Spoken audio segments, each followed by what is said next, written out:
our 2018-2019 Code of Conduct. All right? You've all received that little thick book that goes into your book bag. That has all the rules that we're going to be covering and the actions and reactions that occur when we have an issue this year. All right, so I'm going to be joined by Mr. Crowder, Officer Hare, and we're just going to basically go over some of those things.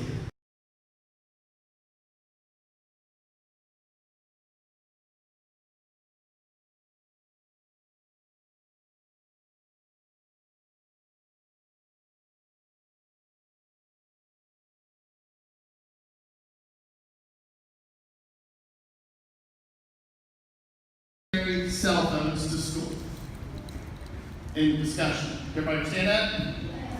So, some of you guys already own cell phones. Keep them at home. If you have one, it will be confiscated. Confiscated is a big word that means taken. Okay? It will be taken and turned over to the office to be returned to a parent or guardian. Usually what that means is this. You get it taken, Mr. Spence and Ms. Powell will call home, and only your parent or guardian can pick it up. Everybody understand that? So my advice, keep it at home.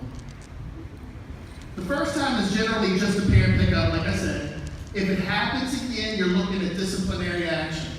Disciplinary action is just another word for saying suspension, after school detention, something of that nature.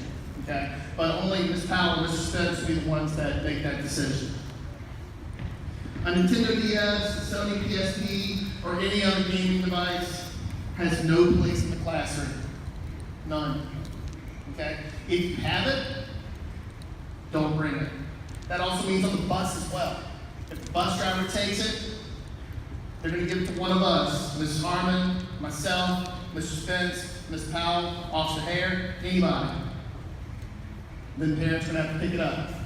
And if that happens more than once, like we said, disciplinary action. iPods, MP3 players, etc. should not be at the school. I know most of you own one of those. I know my Alex.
So where we at was when we started to pull the kids in, and what we did was we put a kid in with Mrs.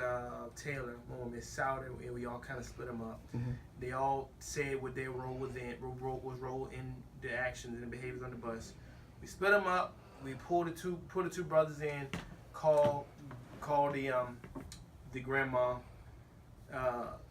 Lamonte knew that he was in trouble, but he really wasn't in trouble. But I think he just feeling the pressure that came with it. He heard the word suspension, and that's what set him off. Yeah, that set him off. So he got upset. He jumped up and said he wanted to leave out of the building. You know, we had to place him back in his chair. And he was upset, screaming at his grandma, and and we told grandma to come up here.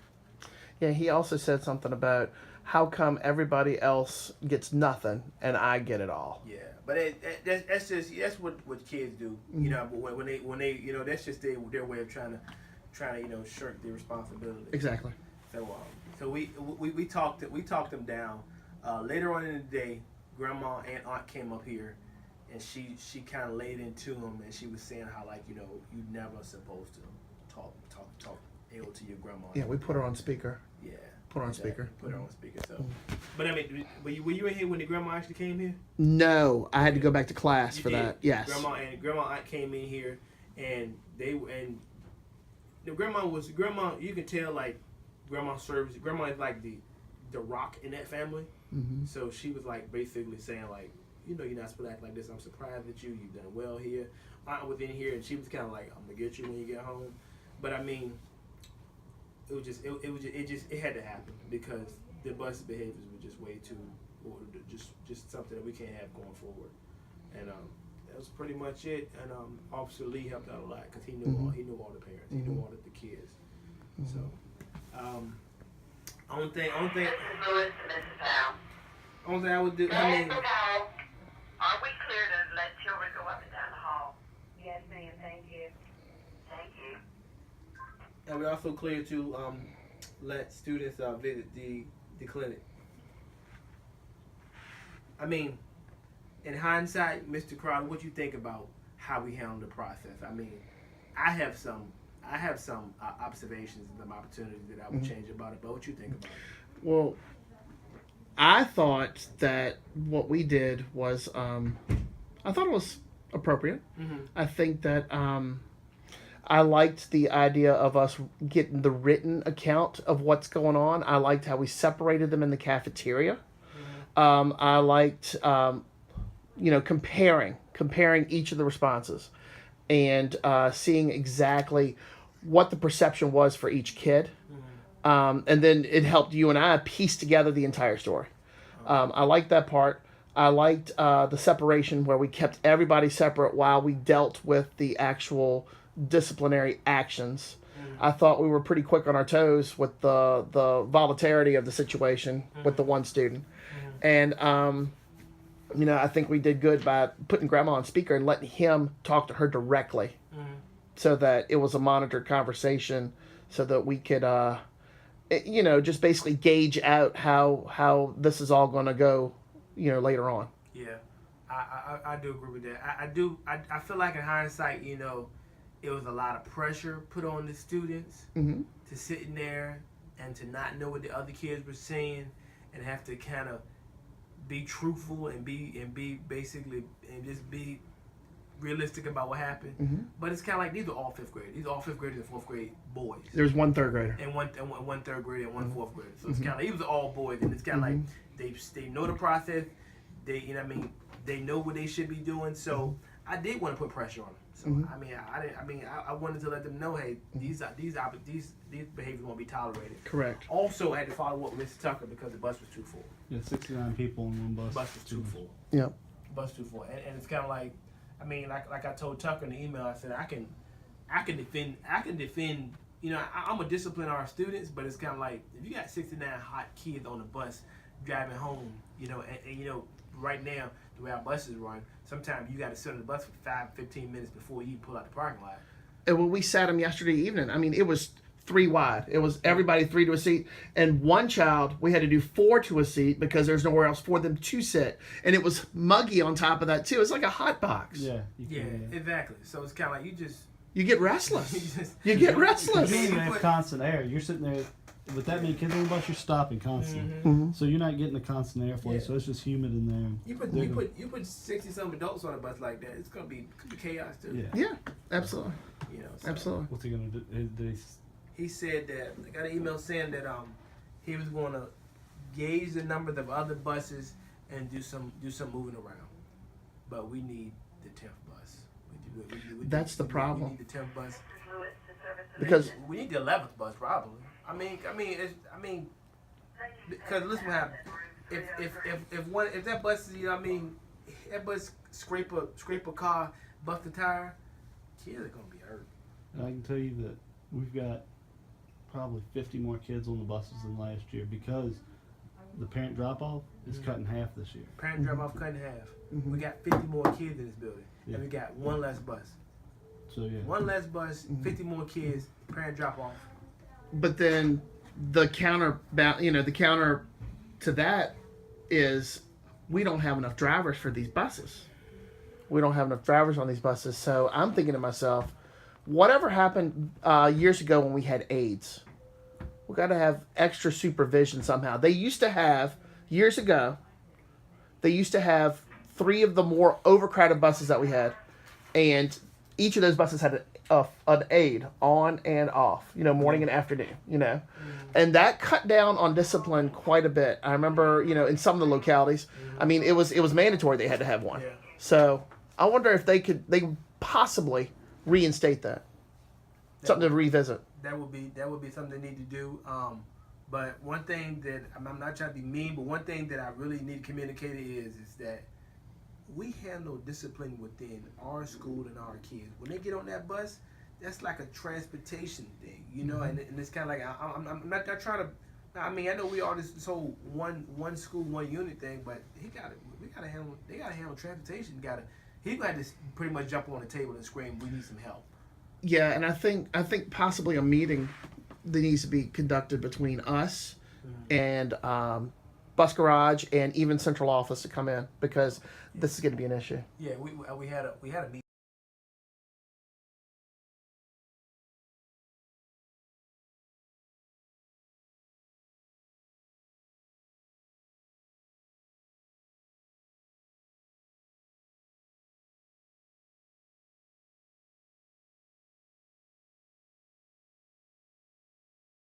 We have just some bits and pieces of an old IEP that we have on a student that came from Hanover County.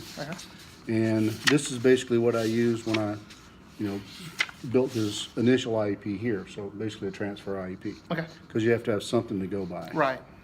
And I started out with his eligibility meeting and basically just read through all the reports and the different items that were presented for his eligibility.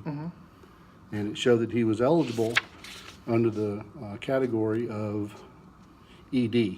So he has an emotional disability. Okay. So I see that we used a Kaufman test here. Do we use the Kaufman test here, or is there some sort of equivalent that we use? That was the test that they used back then. And we do still use the same test. We still use that? Okay. do.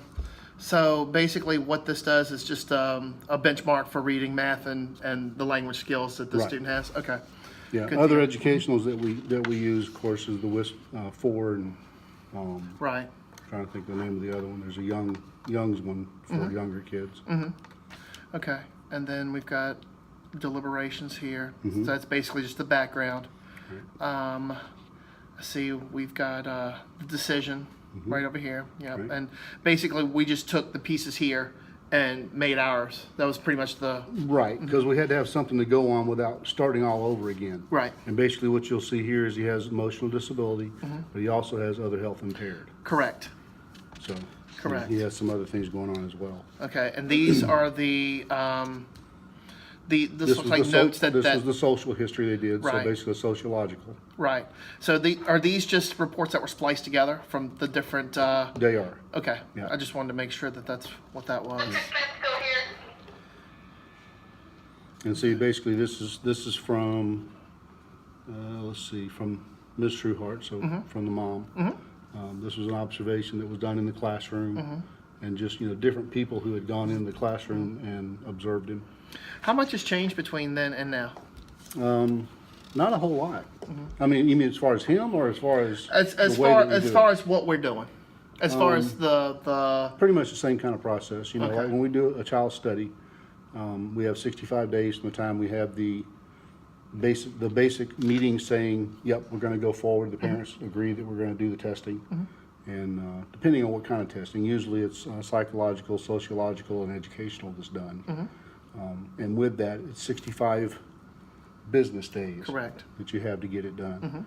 And anytime in that time frame, the person doing the educational, they'll come in, they'll observe the child in the classroom. I'm not sure exactly how many times they come in. Maybe it depends on what kind of observation they need.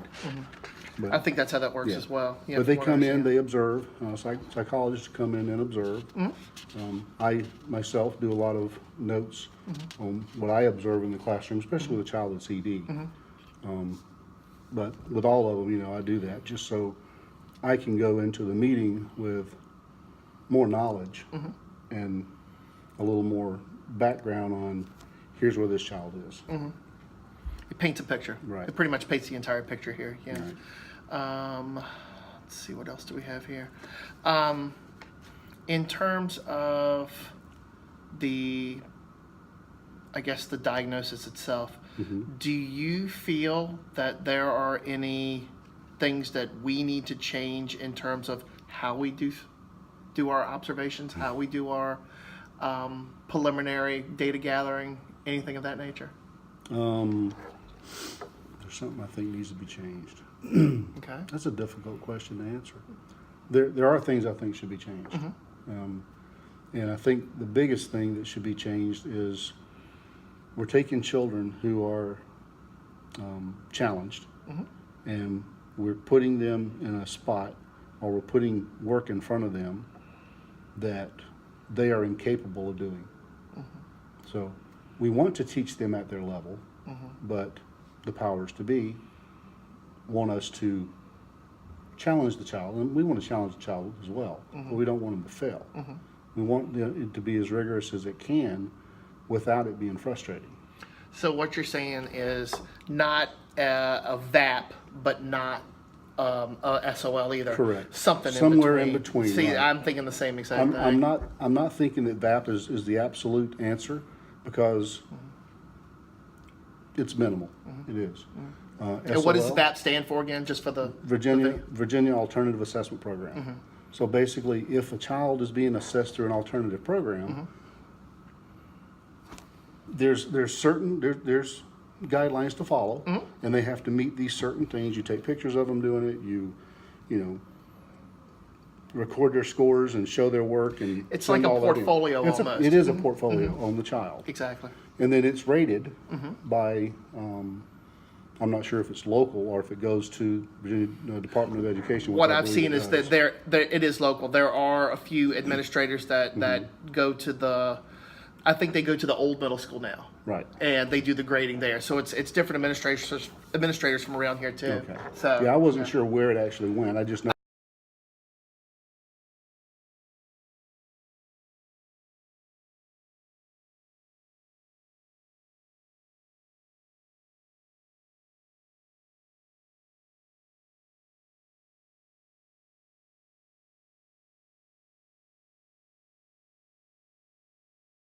Go ahead, Michael. It was easy. Why?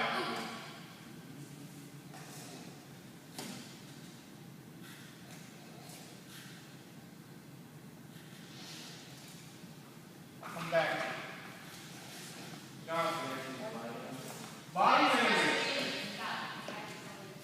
Okay, body language is huge. We're going to find alternative ways to express our feelings.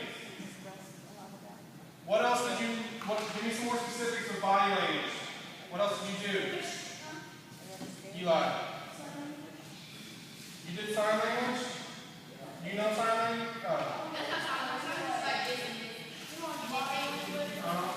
So hand gestures, what you're saying? Hand gestures? Facial expressions. Okay. I saw some people use their whole body, so the way they stood, the way they moved, they were laying down, some people were pacing, things like that. Why is this important when we're looking at emotions, or take that step above and why we're looking at communication? Kobe. To be able to identify how, our own body language. Okay, so figuring out what am I showing, and is that affecting how I feel?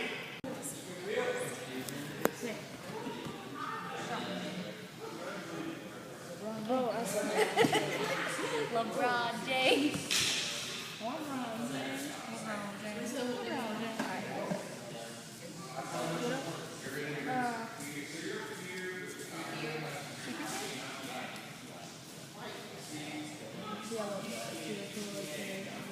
purchase?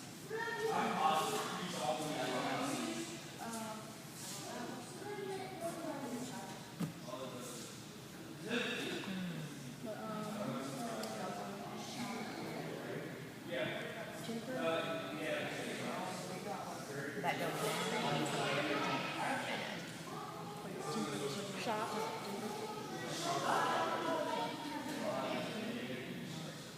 surprise. Squirrel? Is that an emotion that you can show? Hyper. Hyper. Oh, wow. ADHD. You just put ADHD.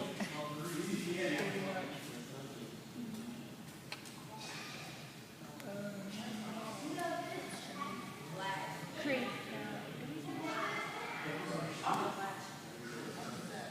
Is that an emotion then?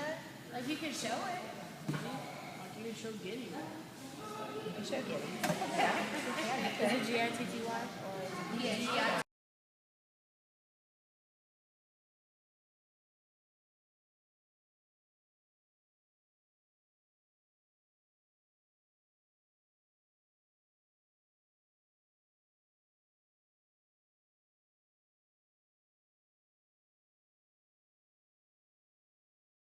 So, TDT camp, what does that involve?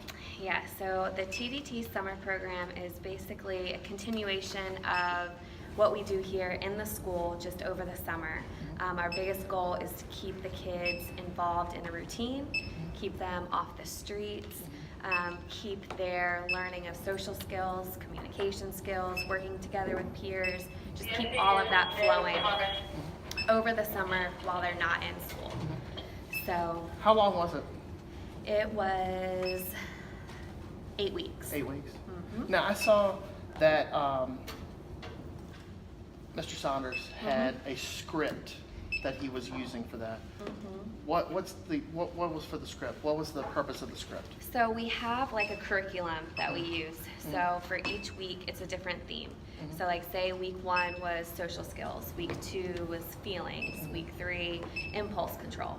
So within the packet, there's different examples of physical activities, therapeutic art activities, group processing activities, anything to go along with that theme to help us as counselors, keep us going. Okay. Because that is. And it seemed like that you guys would do an activity and then take a pretty substantial break in between in terms of just playing games and things of that nature. Is that designed that way? Yeah, so it is summertime, so we want them to, have fun too. So we'll do like either a group therapeutic activity, whether it be dodgeball or different games like bees and butterflies, those types of things where they're active and they're getting in those social skills, but they're being active and staying like physically fit. Now, Summer too. yeah. Now the one that I sat in on was I think it was coping, things of that Coping nature. skills, yeah. How in the script, if you remember, did they use the coping within the games that they played? Well, at that age, there's a lot of kids that get angry if they don't win. So that's when we bring in coping skills into play. So we can monitor if they are using coping skills or if they use that impulsivity and they go immediately towards getting angry, not calming themselves down, that sort of thing. So those coping skills can be walking away, taking a deep breath, talking to one of the counselors about it, any of those. Okay. And how about coping skills in terms of role play? Do y'all use that as well? We would break out into small groups sometimes. That could be used. I can't remember exactly a specific activity that involved that, Okay. but Do you utilize that Role with what you playing? do? Yes. Okay. Absolutely. Okay. We do a lot of scenario work, like if this were to happen, how would you react? What would you do? So, I'm sorry. Go ahead. Because with kids in school, so we want to emphasize, not every coping skill that you can use is appropriate for school. Like you can't just go watch TV or put in your favorite movie if that's going to calm you down. You got to do things that are appropriate for each environment. And what kinds of other activities do you guys do? physical stuff, art stuff, sometimes some like guided imagery, some like calming activities. At the very end of the program, we did a water day. And that was really fun for them to just be kids and enjoy each other's company on the last day of feeling successful That's awesome. for the whole 8-week program. Sounds like y'all got a really good program going on here. Yeah, so 4 years strong. That's So awesome. we're excited. That's awesome. Well, thank you for your time. Thank you.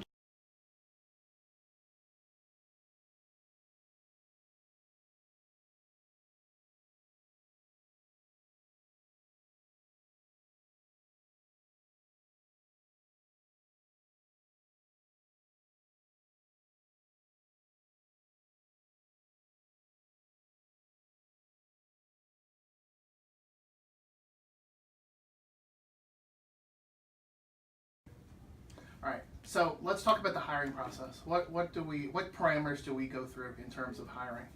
Okay, well, we have an online application site, and we have access to that. And so we go through and you pick the candidates that interest you, that are qualified. I always go on DOE and check to make sure that their license is up to date and that you know, their degree is in what it says and they're ready for employment. Then we bring them in, you know, we try to interview several so that we can see what's out there, and I always like to have a panel. I like to have a regular teacher, an administrator. If I have an admin intern, I get them in part of the process too. Which was me. We interview the candidates. We have the same set of questions we ask everyone. We try to give them a copy of the questions. We allow them to ask us questions.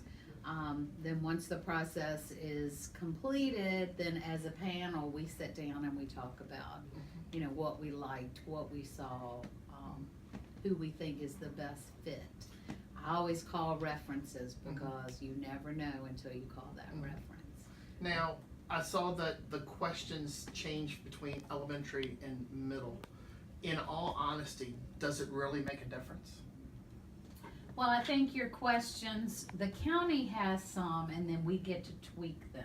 Okay. So, you know, a couple things that we're really big on is, you know, having them say, you know, why should you be a part of the Sutherland family? Because we are family, and so Right. that's really important to us. So I think each school gets to tweak it the way it works best for them. So, and that's something we're really, what are your strengths? What can you bring to Sutherland? That kind of thing. And I'm sorry. When we went through the couple candidates that we got to sit on everything, did you notice that some of them actually, when they interviewed, were trying to relate how our population would kind of, or how they could kind of tweak what they do to meet our needs of the population? sure. And I like it when someone you can tell has done their homework. And they know, they've gone to the website, they've studied, they know what our population is, what our motto is, you know, what the makeup of the school is. I mean, you can tell if they've done their research or not. Anyone that's willing to put that time in, you feel like is pretty interested in your school and being part of it. I mean, they've done their research, so. And usually, they do that when we ask them, you know, do you have any questions or anything of that nature? And that's when they bring all that stuff to the That's table. right. That's Okay. right. And then another part of it, you know, once we make our selection here, we can't do the hiring. That has to come from our HR department. And so we forward the list of names of everyone that we interviewed, who our choice was, why that is our choice, and they also ask if we checked references.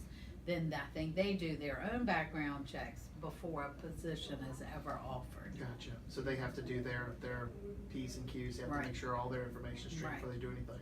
And one thing I was taught, never talk about salary or, you know, benefits. That's not my area of expertise. If they have questions about that, I can direct them to HR, Resources, but yeah, absolutely. you That's what I don't was wanna get thinking too. caught in, you know, telling somebody something wrong, so. Is there anything you think we should change with this process? Well, when I first came here, we didn't have access to the online applications. We had to wait for HR to print the applications and send them to us. And so you never knew if you were getting the most up-to-date information, and you had to wait constantly. So the summer, when we knew we had several positions to fill, I was checking it every day because, you know, people apply at all times. Right. I think it's a much faster way to access the applicant pool. So that was a wonderful change that we've instituted in the last 2 or 3 years. I know when I was sitting in the ones with Miss Clay and Miss Parton and all them at the middle school, I know that they gave us, there was one lady that was coming in from outside, and you know, when we go from the outside, on the computer, you can have all of their education, all of their work background. It's almost like a curriculum vitae on there. And we all had access to that and look, and we picked apart questions from that. Right. When we have internal candidates, do you feel that all of that should be included when we have just an internal candidate trying to transfer from one position to another? Or do you think that the method that we have now just stays the same? Right. Typically, if we've got an internal candidate, in fairness to everyone, and so that you're getting the same, you can compare their answers, it's almost important to ask some of the same questions, but what can you bring to Sutherland? Well, they're already at Sutherland. Exactly. So of course some stuff Exactly. would have to change, but Exactly. some, it is important that, you know, so you can compare the answers. A lot of times we do try to do as many of the same questions as possible. Exactly. It may not be as extensive for an in-house candidate that we already know, but. Right. Well, thank you for your time. I Okay. appreciate it. Thank you. Thank you. Thank you. Wonderful, and thanks for sitting in on some of the interviews we did this Thank you for summer. having me. Thank you for having me. You got it, Alex?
Play. All right, there we go. All right, so the last one was, has there been any decrease in funding?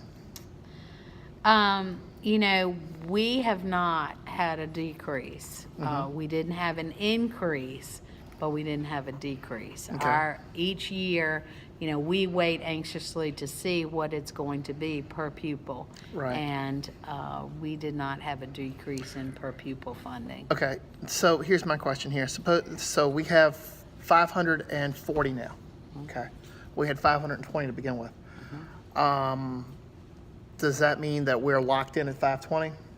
We're locked in at 520, but we have to make those 20 work. If there was a huge increase, then we may go back and get some additional funding.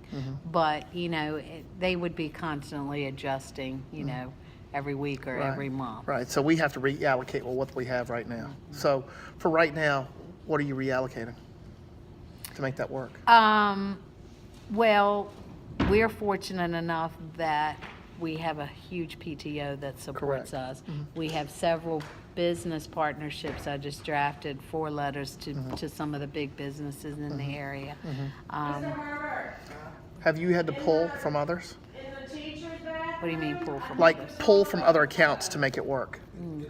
We are lucky that we can do that. We have some funding through box tops, through different things that, you know, we can pull from. We have exchanged with PTO what they provide for the school and what I provide. One of the things PTO used to provide were agenda books. Well, I can purchase that with instructional money. Right. So that's something that now we do so PTO can do something else. Because it's being sort of spent per reward. student and everything too.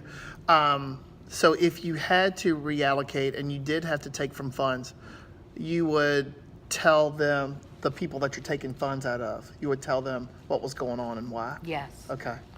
And we try to do it very diplomatically, you know, go and say, you know, we noticed that you have a surplus right now, you know, what projects do you have going on? Is this something that, you know, your group can provide? So.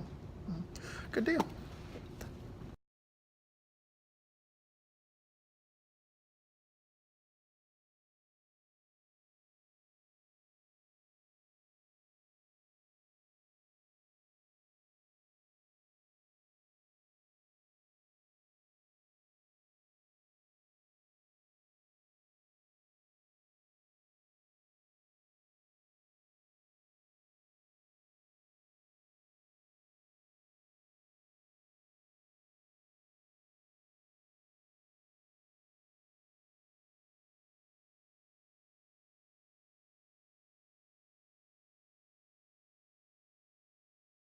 high school, and she was just going to kind of talk to us about how they are going to implement the IE block, because we want to make sure that we, you know, implement it with fidelity and do it in the right way to make it excellent and work for our kids.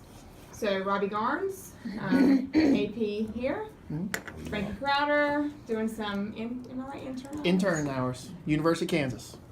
Yeah.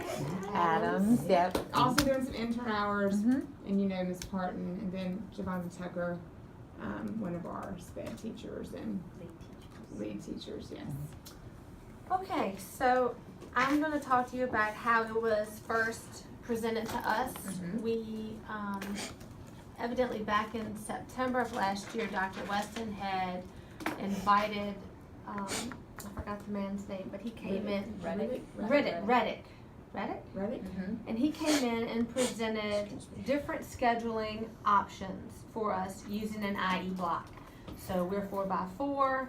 He had 7 block traditional. He had even odd, and he just showed us examples. So he really walked us through and said we can do whatever we want to. So y'all met with him in September? No, that's when she booked it. We met met with him okay. probably Same time we did, I April. thought. Yes. And so we looked at what he presented. We saw what we thought would work with our schedule. We had to start manipulating the times because we were 4x4 block with 90-minute blocks. We shaved 10 minutes off each block to create a 40-minute enrichment window. So obviously now the bells have to change. We have to fix Infinite Campus, all of that. Same with us. Well, ours is in the beginning. We just shaved off time. We went from 4 to 8, well, you can see it up there. Now, are y'all on the 4x4 here too? No. No. Y'all are on a what? A nightmare. 7. Billy 7. It looks like 8 periods, 8. but the way it's really- built in Infinite Campus, lunch counts as a period. The plannings count as 2 separate periods, but what this will be like for 8th grade, for that 4th and 6th block, one of those blocks is like 45 minutes, they'll be in PE. The other 45 minutes will be elective, and that'll give 8th grade teachers a time to have planning and then a time to have a duty spot as well. Okay. Which would be another schedule Another schedule. Gotcha. within the schedule. Gotcha. Yeah. So now- 7 to 8, basically, depending on how. Right, so now math, English, history, and science are all about an hour long, and they are year-long courses.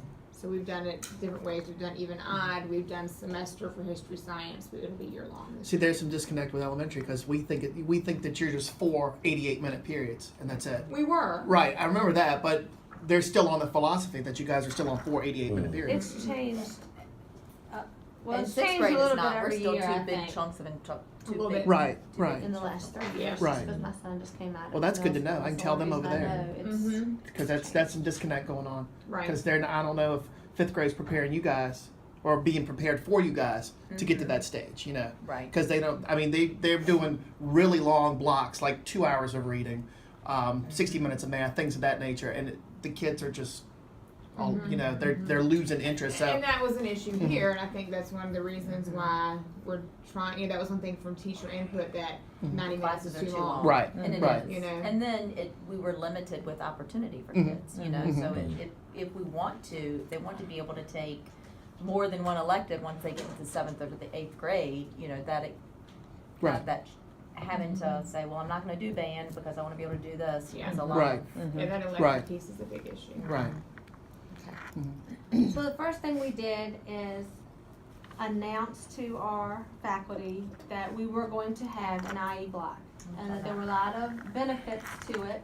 An intervention block, we are a large county, a lot of times students can't stay after school. We can't provide transportation to everyone.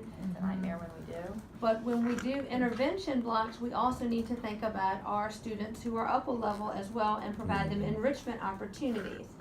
So when we presented it to the faculty, we said, you know, this is a work in progress. We really are just in the beginning stages of this.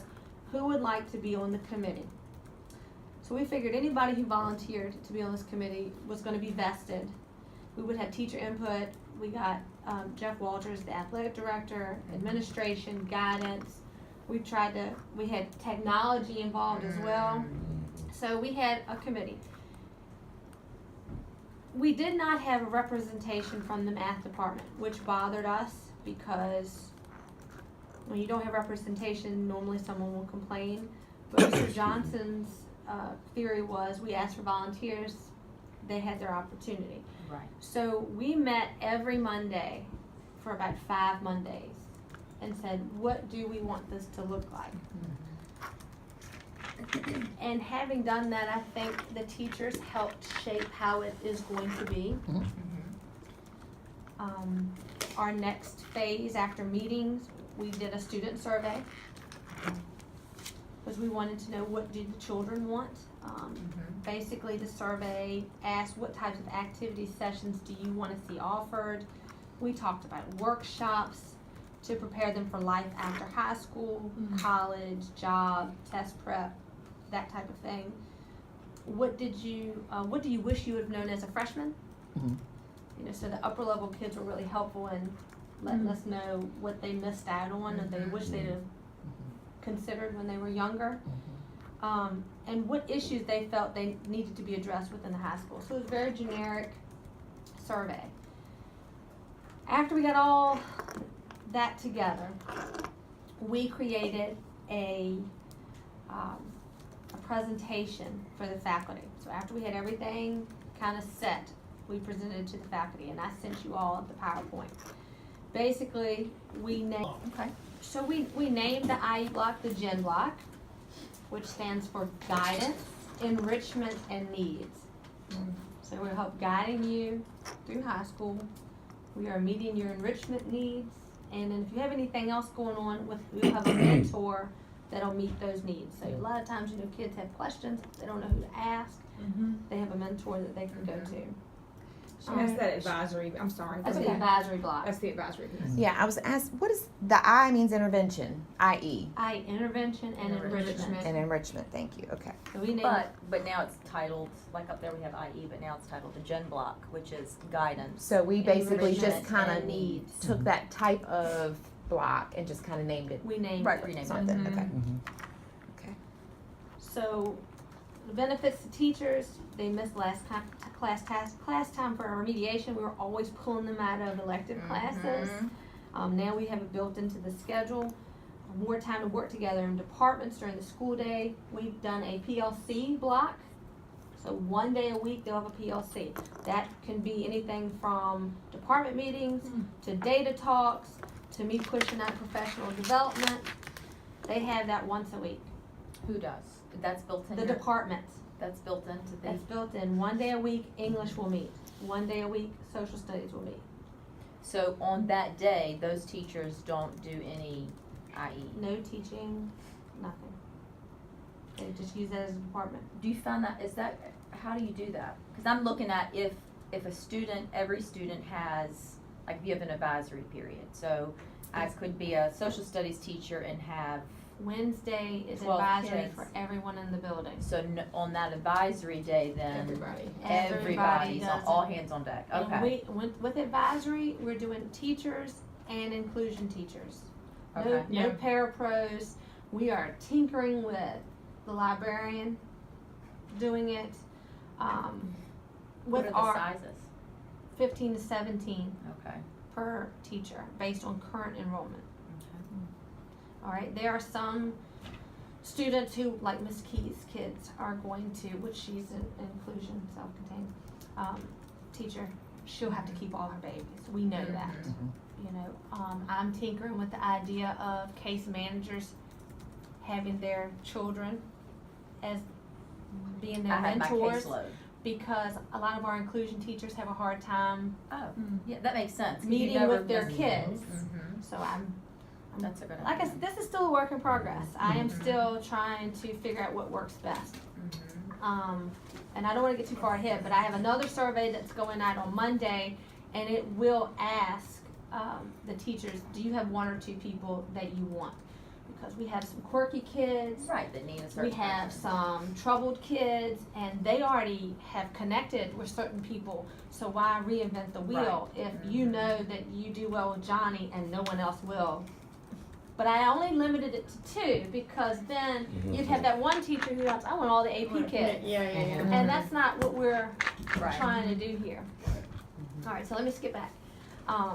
Fewer after school meetings, so these are teacher benefits.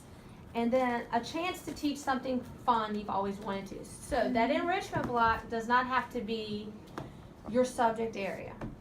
So if you wanted to teach crochet, Right. or if you want to do Archery. fantasy football, Ooh. it gives I want to take the that one. teachers something fun, so they don't have to prep if it's fun. That's what they right. And the kids can enjoy coming to school without it being school all the time.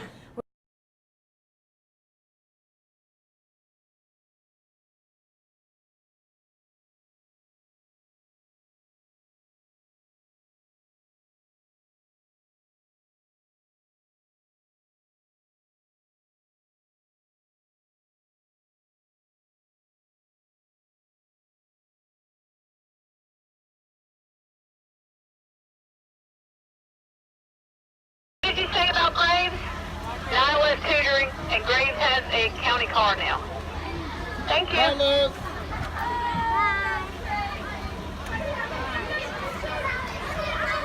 Hi, dinosaur.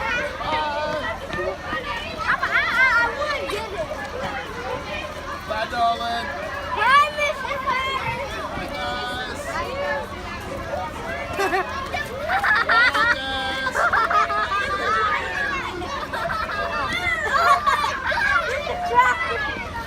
Alright, I'm gonna try Triceratops.